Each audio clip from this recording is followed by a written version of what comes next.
Baik, bismillahirrahmanirrahim. Assalamualaikum warahmatullahi wabarakatuh. Selamat siang. Nama saya Wahyu Gunawan dengan NIM 210505019 akan mempresentasikan tugas pengantar ilmu teknologi kemaritiman tentang sumber daya alam maritim Indonesia dan Kepulauan Riau. Sumber daya alam maritim Indonesia. Wilayah lautan di Indonesia sangat luas dengan potensi kekayaan yang melimpah. Apa saja sumber daya laut yang dimiliki oleh Indonesia? Berikut potensi sumber daya laut di Indonesia. Yang pertama ada perikanan, tangkap, dan perikanan budidaya. Sumber daya perikanan adalah potensi sumber daya laut yang paling besar di Indonesia. Laut Indonesia memiliki angka potensi lestari yang besar. Artinya, memungkinkan untuk ikan beregenerasi sehingga jumlah ikan yang ditangkap tidak mengurangi populasinya. Selain ikan yang ada di lautan, banyak penduduk yang melakukan budidaya ikan, terutama di daerah pesisir. Jenis yang biasa dikembangbiakkan biasanya ikan bandeng atau udang yang menggunakan tambak. Ada juga jenis lainnya seperti demersal, pelagis kecil dan besar, udang atau krustasea, ikan karang, ikan hias, rumput laut, ubur-ubur atau moluska, teripang, dan juga reptilia. Yang kedua ada hutan mangrove. Menurut data UNESCO, hutan bakau di Indonesia mencapai angka 3.617.000 hektar. Dengan wilayah yang luas, hutan bakau sebagai potensi sumber daya Indonesia mempunyai fungsi ekologis dan ekonomis. Fungsi ekologisnya yaitu sebagai habitat binatang laut untuk berlindung, berkembang biak, dan mencari makan. Selain itu, untuk melindungi pantai dari abrasi air laut.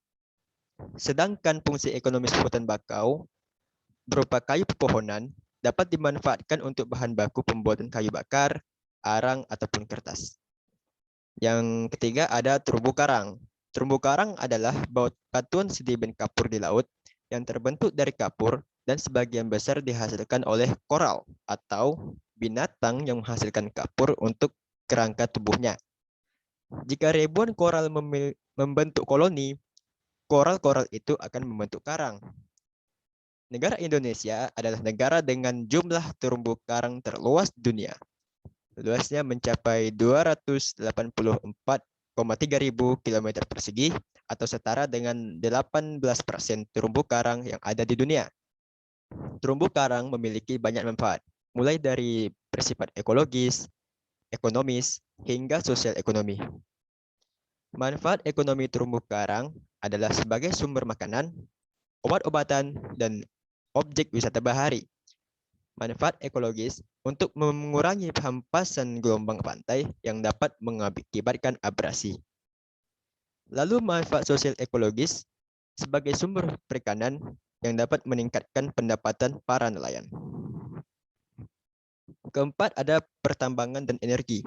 Potensi sumber daya mineral kelautan tersebar di seluruh wilayah perairan Indonesia.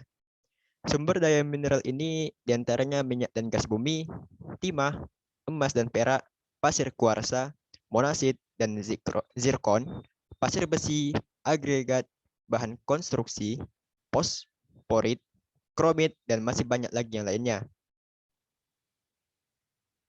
Yang kelima ada padang lamun. Lamun atau seagrass adalah tumbuhan berbunga yang sudah menyesuaikan diri untuk hidup di bawah permukaan air. Lamun hidup di perairan dangkal agak berpasir, sering juga ditemukan di ekosistem terumbu karang. Lamun membentuk padang yang luas dan lebat di dasar laut yang masih terjangkau oleh cahaya matahari. Fungsi keberadaan padang lamun adalah dapat menstabilkan dasar laut serta berfungsi sebagai perangkap sedimen. Padang lamun juga merupakan daerah penggembalaan atau grazing ground bagi hewan laut seperti mamalia, penyu laut, bulu babi, dan beberapa jenis ikan. Padang lamun juga menjadi daerah asuhan atau nursery ground bagi larva-larva berbagai jenis ikan. Dan yang terakhir ada pariwisata bahari.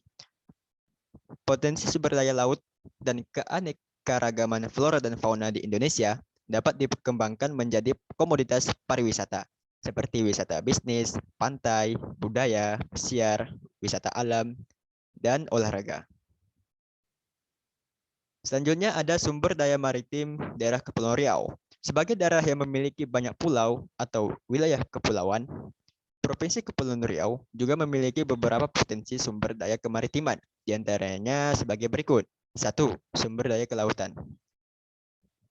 Provinsi Kepulauan Riau memiliki kondisi ekosistem terumbu karang yang potensial untuk dikembangkan menjadi daerah wisata bahari dengan prioritas kawasan rekreasi pantai. Yang kedua ada sumber daya perikanan. Potensi sumber daya perikanan laut sangat besar. Secara garis besar, jenis sumber daya ikan yang terdapat di perairan laut Kepri adalah kelompok sumber daya ikan pelagis, di antaranya tongkol, tenggiri, kembung, ikan layang, ikan teri, dan sebagainya. Lalu ada kelompok sumber daya ikan demersal, atau kakap merah, kurisi, beloso, bawal, dan lain sebagainya. Terus ada kelompok sumber daya ikan karang, yaitu ikan kerapu, baronang, Napoleon, dan sebagainya. Lalu ada kelompok sumber daya moluska, yakni cumi-cumi, sotong, dan sebagainya. Dan kelompok sumber daya krustase, yaitu kepiting, ranjungan, dan lain sebagainya. Dan kelompok sumber daya udang. Dan yang terakhir adalah wisata bahari. Potensi sumber daya laut dan keanekaragaman flora dan fauna di Kepulauan Riau dapat dikembangkan menjadi komoditas pariwisata seperti wisata bisnis, wisata pantai, wisata alam, pesiar, dan kebudayaan. Sekian presentasi tugas saya. Mohon maaf jikalau ada kesilapan dan kekurangan di dalam presentasi saya. Saya akhiri dengan sekian. Terima kasih.